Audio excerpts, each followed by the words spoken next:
শিক্ষার্থীরা, আজকে আরও কিছু সমস্যা নিয়ে তোমাদের সামনে আলোচনা করতে এসেছি। তো প্রথম সমস্যাটা হচ্ছে বজ্রপাতের আলো দেখার 5 সেকেন্ড পরে শব্দ শোনা গেল। মেঘের দূরত্ব দিয়ে দিয়েছে 1.7 কিলোমিটার, আর 10 ডিগ্রি সেলসিয়াস তাপমাত্রায় শব্দের বেগ দিয়েছে 332। যদিও 10 ডিগ্রি সেলসিয়াস তাপমাত্রায় শব্দের বেগ কখনো 332 হয় না, তা আমাদেরকে যেহেতু প্রশ্নে দিয়েছে আমরা এই তথ্যটা ব্যবহার করেই ম্যাথটা করব। ওই সময়ের তাপমাত্রা নির্ণয় করতে বলছে, আর বলছে মেঘের দূরত্ব কত হলে নির্ণীয় তাপমাত্রার অর্ধেক তাপমাত্রায় একই সময়ে আনতে বজ্রধ্বনি শোনা যেত।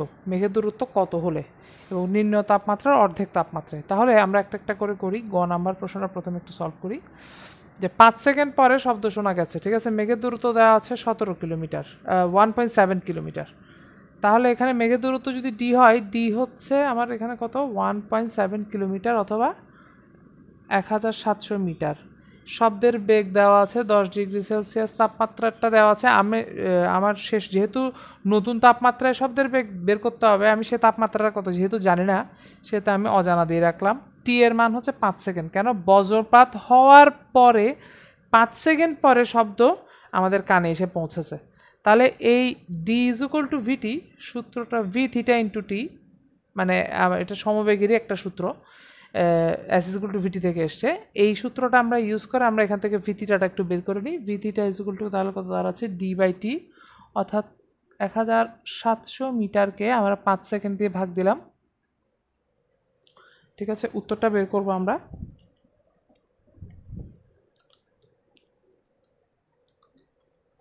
$340 metre per second. 340 metre per second. এখন আমরা যদি তাপমাত্রাটা বের করতে ইচ্ছুক, তাহলে আমরা কি সূত্রের সহায়তা নিব? ভি থিটা বাই ভি10, কারণ এটা 10 ডিগ্রি সেলসিয়াস তাপমাত্রা শব্দের বেগ বলেছে, এই জন্য ভি10 ধরলাম আমি। রুট ওভার টি বাই টি10। টি10 মানে আমি এখানে বলতে চাচ্ছি 10 ডিগ্রি সেলসিয়াস তাপমাত্রার পরম তাপমাত্রার যে রূপটা সেটাকে। তাহলে ভি থিটা জানা আছে আমার, আমি এখানে টি বের করব। তাহলে স্কোয়ার করে দিলাম উভয় পক্ষে। V theta square is equal to ভি10 square is equal to T divided by টি10। তাহলে এখান থেকে যদি আমি টি এর মানটা বের করতে যাই,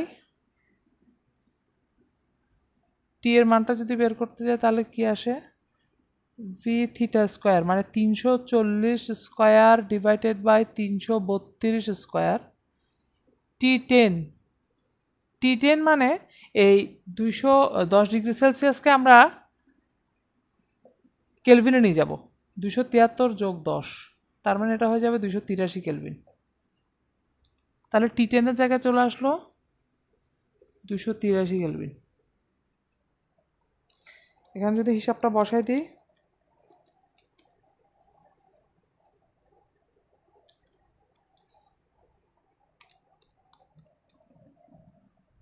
আনসার আসে 296.80 কেলভিন। কেমন?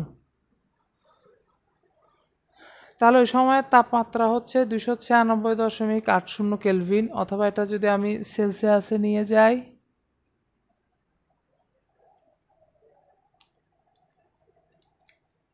যেহেতু আমার এর তাপমাত্রাটা সেলসিয়াসে ছিল, এটাকে সেলসিয়াসে নিয়ে যাবো। 296.80 কেলভিন থেকে আমি 273 বিয়োগ দেব, তাহলে হচ্ছে 23.8 ডিগ্রি সেলসিয়াস। 23.8 ডিগ্রি সেলসিয়াস আসতেছে আমার ওই সময়কার অরিজিনাল তাপমাত্রা। এখন আমাদেরকে ঘ নাম্বার করার সময় বলেছে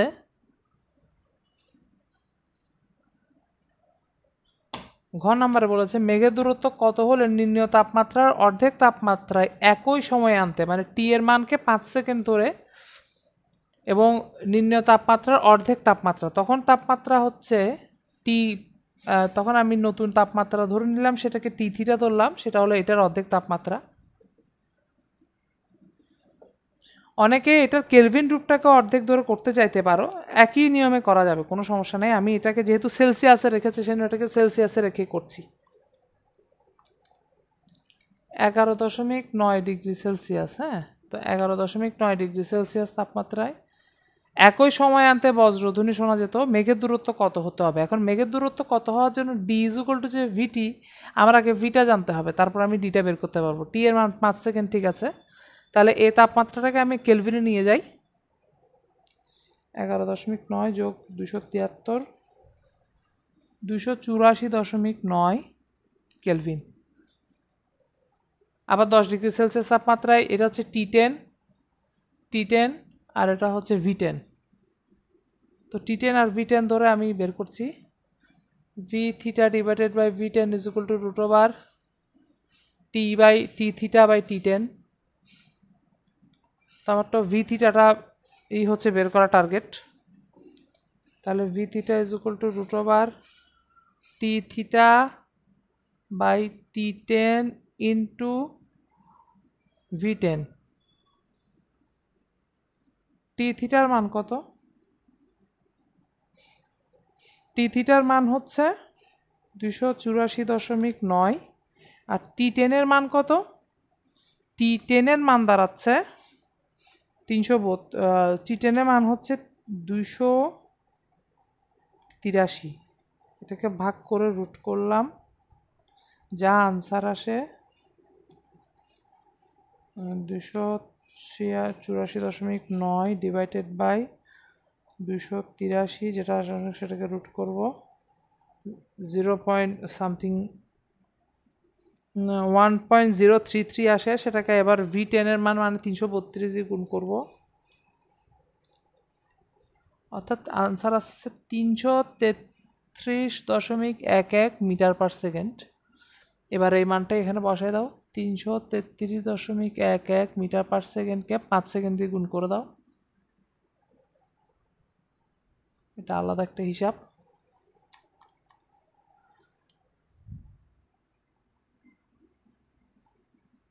এক 665.56 মিটার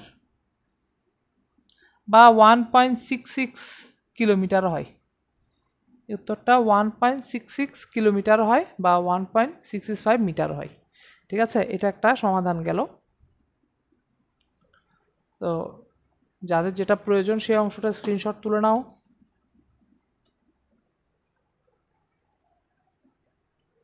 আচ্ছা, আমরা পরবর্তী আরেকটা ম্যাথমেটিক্যাল প্রবলেমে যাব।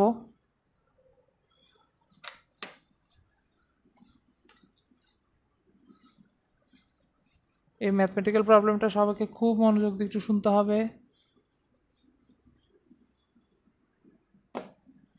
প্রশ্নটা হচ্ছে এরকম যে ধরো দুটি পাহাড় আছে। এটা অ্যাকচুয়ালি যতটা ম্যাথমেটিক্যাল প্রবলেম তার থেকে শোনার সমস্যাটা, মানে আমাদের শুনতে হবে ভালো মতন মনোযোগ দিয়ে। শুনলে আমরা বুঝতে পারবো একজন ব্যক্তি দাঁড়িয়ে আছে, এখানে দুটি পাহাড়ের মাঝখানে সে একটা গুলি করলো বা শব্দ উৎপন্ন করলো। কাছের পাহাড়টার ক্ষেত্রে দেখা গেল সে গুলি ছোড়ার 1.5 সেকেন্ড পরে সে প্রতিধ্বনি শুনতে পাচ্ছে, আর এই দূরের পাহাড়টা থেকে গুলি ছোড়ার 2 সেকেন্ড পরে সে প্রতিধ্বনি শুনতে পাচ্ছে। প্রশ্ন হচ্ছে তৃতীয় ও চতুর্থ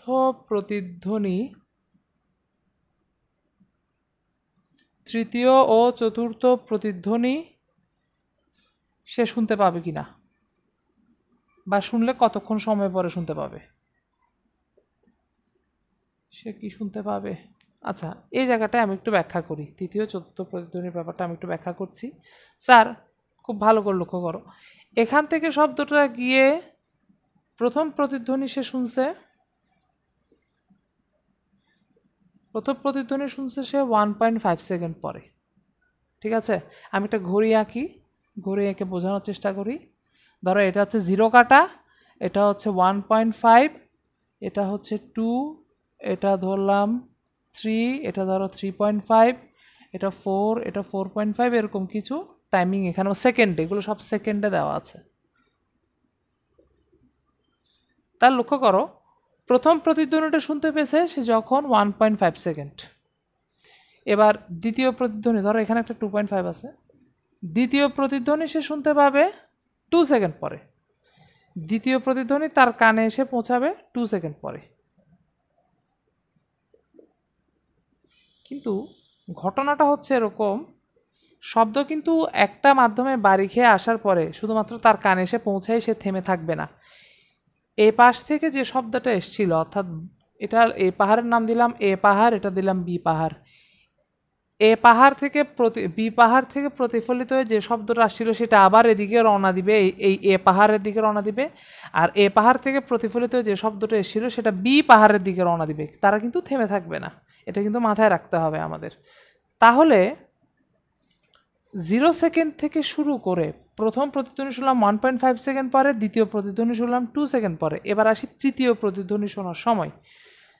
2 সেকেন্ড চলে যাওয়ার পরে এই যে এদিক থেকে এই যে এদিক থেকে যে শব্দটা, যেটা 2 সেকেন্ড পরে এখানে ছিল, 2 সেকেন্ড পরে এই যে বি পাহাড় থেকে এসে সে এইখানে পৌঁছালো, এই ব্যক্তির কানে পৌঁছালো। এবার সে এদিকে রওনা দিয়েছে, এদিকে রওনা দিয়ে সে প্রতিফলিত হয়ে আবার এখানে তার কাছে চলে আসবে আরও 1.5 সেকেন্ড পরে। অর্থাৎ তৃতীয় প্রতিধ্বনি সে শুনতে পাওয়ার কথা আরও, অর্থাৎ 2+ মানে এই 2 সেকেন্ড অতিবাহিত হওয়ার পরের আরও 1.5 সেকেন্ড পরে, অর্থাৎ 3.5 সেকেন্ডের ব্যবধানে সে গিয়ে তৃতীয় প্রতিধ্বনিটা শুনতে পাওয়ার কথা।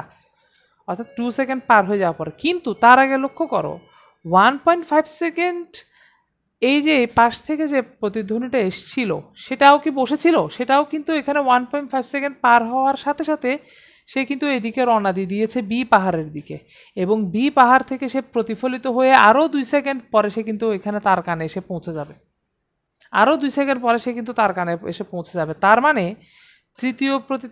তৃতীয় সেকেন্ডে একটা প্রতিধ্বনি তো এটা এসছে, তৃতীয় প্রতিধ্বনির সময় তো একটা প্রতিধ্বনি এসছে। এবং দেখো আবার যদি আমি উল্টাভাবে যোগ করি, যেটা 1.5 সেকেন্ড আগে তো 2 সেকেন্ড অতিক্রম করে, আগে তো 1.5 সেকেন্ড অতিক্রম করে এসছে, এরপর আবার এদিকে দিয়ে গিয়ে 2 সেকেন্ড, মানে প্রথম থেকে শুরু করে, অর্থাৎ এখান থেকে কাউন্টিং শুরু করে 1.5 সেকেন্ড পার হওয়ার পরে সে আবার ওদিকে যখন রওনা দিয়েছে, সে আরও 2 সেকেন্ড পার হয়ে, অর্থাৎ 3.5 সেকেন্ডে সে কিন্তু আবার তার কাছে ফিরে এসছে। তার মানে তৃতীয় প্রতিধ্বনি সে শুনতে পাবে না, কারণ তার একসাথে 2টা প্রতিধ্বনি তার কাছে এসে পৌঁছাবে। সে সময় একই সাথে 2টো প্রতিধ্বনি তার কাছে এসে পৌঁছাবে। দেখো একটা আসবে বাম দিক থেকে, একটা আসবে ডান দিক থেকে, এবং দুটোটা যেহেতু একই মুহূর্তে তার কাছে এসে পৌঁছাবে, ঠিক আছে, সেহেতু সে কিন্তু কোনো তৃতীয় প্রতিধ্বনি শুনতে পাবে না। তার মানে তৃতীয় প্রতিধ্বনি বলে কোনো কিছু নেই। তাহলে প্রশ্ন হচ্ছে চতুর্থ প্রতিধ্বনি কি হবে?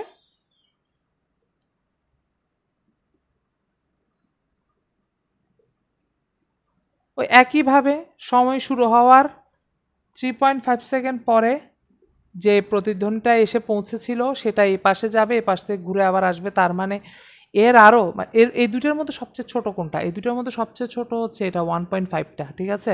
তাহলে সেটা আরও একটা সাইকেল পূরণ করে আসতে আসতে এই 3.5 যোগ 1.5 সেকেন্ড, অর্থাৎ ঠিক 5 সেকেন্ড পরে সে আবার আরেকটা প্রতিধ্বনি শুনতে পাবে, চতুর্থ প্রতিধ্বনি। সে শুধু তৃতীয় প্রতিধ্বনিটা না শুনতে পাওয়ার কারণ হচ্ছে দুই পাশ থেকে বারবার নানা ধরনের শব্দ আস্তে আস্তে প্রতিফলিত হয়ে হয়ে, যেহেতু এই দুটো শব্দের মধ্যে কোনো গ্যাপ নেই। দেখো দুটোটাই 3.5, দুটোটাই কিন্তু 3.5 সেকেন্ড এসে তার কানে এসে পৌঁছেছে।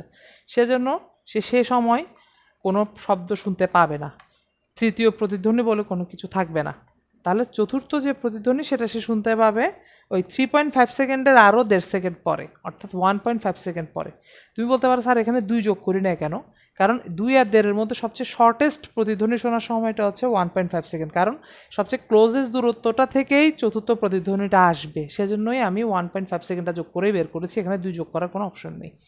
তাহলে এই গেল তোমাদের কিছু গাণিতিক সমস্যার সমাধান। এরকম আর কিছু গাণিতিক সমস্যার সমাধান যদি থাকে আমি অবশ্যই তোমাদের সাথে শেয়ার করব।